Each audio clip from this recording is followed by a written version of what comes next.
IPS से लेकर यहाँ तक आपने सफर तय किया, क्या कहेंगे? देखिए भैया, ये एक एज अ टीम हमने सफ़र तय किया। मेरे साथ काफ़ी साथी साथ रहे। हमने काफ़ी संघर्ष किया है 2 साल लगातार, और इस संघर्ष के बाद आज एक जगह मिली है। मैं इसके लिए बहुत ही मतलब क्या कहूँ, हम्बल हूँ, बहुत ही कृतज्ञ महसूस करता हूँ भाजपा के लिए, एनडीए के लिए, अपने सारे शीर्ष नेतृत्व के लिए, जिन्होंने मुझे एक जगह दिया कि उनके साथ उनकी टीम में बन के अपने बिहार और भारत के लिए काम कर सकूँ।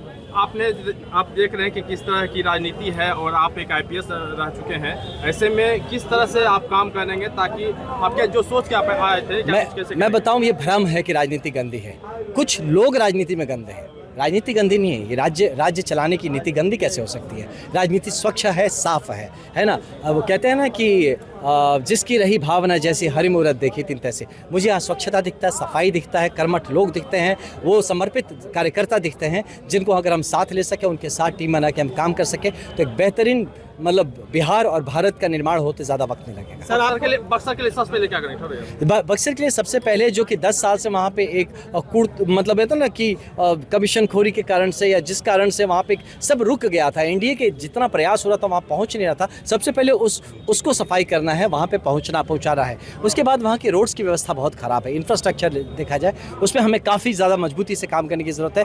वो इंफ्रास्ट्रक्चर ठीक होगा तो वहाँ की इकोनॉमी बूस्ट होगी। साथ ही एजुकेशन और हेल्थ पे वहाँ काम है। बक्सर एक धाम है, वो धाम का स्वरूप कैसे ले, इस पे हमें काम करने की जरूरत है। आध्यात्मिक भूमि है, इसलिए उस पे भी हमें बहुत काम करना है। सर, सम्राट चौधरी आज विधायक दल के नेता बने हैं जी, क्या कहेंगे? ये बहुत ही सौभाग्य की बात है हम सबके लिए कि माननीय सम्राट जी और माननीय विजय जी के नेतृत्व में हम चुनाव लड़े हैं। उनके नेतृत्व में रफ्तार पकड़ा है बिहार ने। उन्होंने खुद अपने चुनाव इतनी मजबूती से लड़ा और जीता है, तो ये इसका उनके नेतृत्व को हमारी जनता ने मांगा है, हमारी जनता ने सराहा है, हमारी पार्टी ने उनके महत्व को समझा है, और आज हमारा आगे भी वो हमारा नेतृत्व करेंगे। इस बात का हम लोग को बहुत ही गर्व है। प्रधानमंत्री जी आ रहे हैं यहाँ पे और नीतीश कुमार 10वीं बार मुख्यमंत्री बनने जा रहे हैं। जी बिल्कुल बिल्कुल, ये फिर मैं वही कहूँगा, मैं वही कह रहा हूँ, जो रफ्तार पकड़ चुका बिहार, अब होगा बिहार में विकास। अब ये बात आ गई है कि जिस बात के लिए, जिस मैंडेट पे लोगों ने वोट दिया है, विकास के मैंडेट पे वोट दिया है, बिहार के रफ्तार पे वोट दिया है, वो और तेज़ी से आपको अगले 5 साल में, बहुत अच्छी बात हुई अंदर में कि अगले 50 साल में जो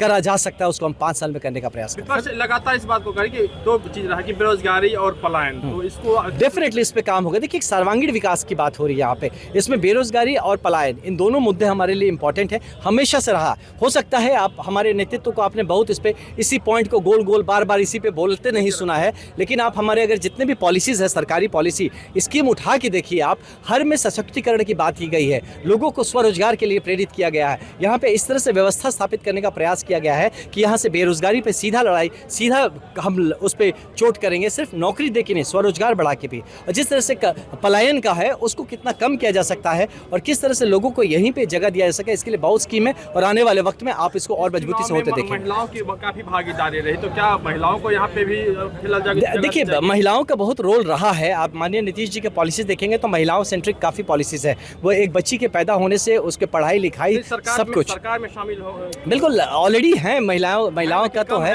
हाँ, डेफिनेटली। देखिए, इसको प्रमोट किया जा रहा है, और यकीन मानिए कि जो भी चीज़ हमारे संगठन हित में है, जो हमारे बिहार हित में है, जो हमारे प्रदेश के हित में है, वो आपको होता नजर आएगा। महिलाओं का पार्टिसिपेशन होना चाहिए, और इसको हमारी पूरी संगठन मैं जितना जानता हूँ इसको प्रमोट करते हैं, और आने वाले वक्त में आपको और ज़्यादा। सर, मंत्रिमंडल में आपका जगह मिल रहा है क्या? नहीं, मैं यार भाजपा में जगह मिल गया, इसके बाद और कुछ नहीं चाहिए।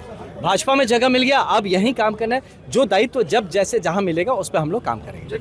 विपक्ष भी कह रहा है कि वोट चोरी की गई है। विपक्ष को आप समझ जाना है, जब तक आप अपने हार का टिकड़ा किसी पे फोड़ेंगे तब तक आपको समझ ही नहीं आएगा कि आप गलत कहाँ थे। आज 35 पे हैं, कल 3 पे आएंगे और फिर बहुत जल्दी खत्म होते नजर आएंगे। धन्यवाद। स्वराज में आप एक ओहदे पद पे थे, स्वराज बात कर रही थी परिवर्तन की, लेकिन जनता ने स्वीकार नहीं किया, ओंधे मुंह दे गए। इस पे क्या कहना है? नहीं, कुछ नहीं कहना। देखिए, जनता बहुत मैच्योर्ड है, बहुत ही परिपक्व है। हम चाहे जनता को किसी भी तरह का बात बताएं, जनता समझ जाती है, फिल्टर कर लेती है कि कौन सा सही है, गलत है, ठीक होगा जनता के लिए या क्षेत्र के लिए। उस हिसाब से जनता अपना मत देती है, और जो भी मत था वो आपके समक्ष सबके सामने है। स्वराज में कमी क्या थी सर? अब वो उनसे पूछ सकते हैं, मैं एनालिसिस नहीं किया है ऐसा चीज़ का। एक अच्छा प्रयास है, उनको शुभकामनाएं। अगर आप ये वीडियो YouTube पर देख रहे हैं तो हमारे चैनल को सब्सक्राइब कर बेल आइकन दबाएं, और Facebook पर देख रहे हैं तो हमारे पेज को लाइक करें।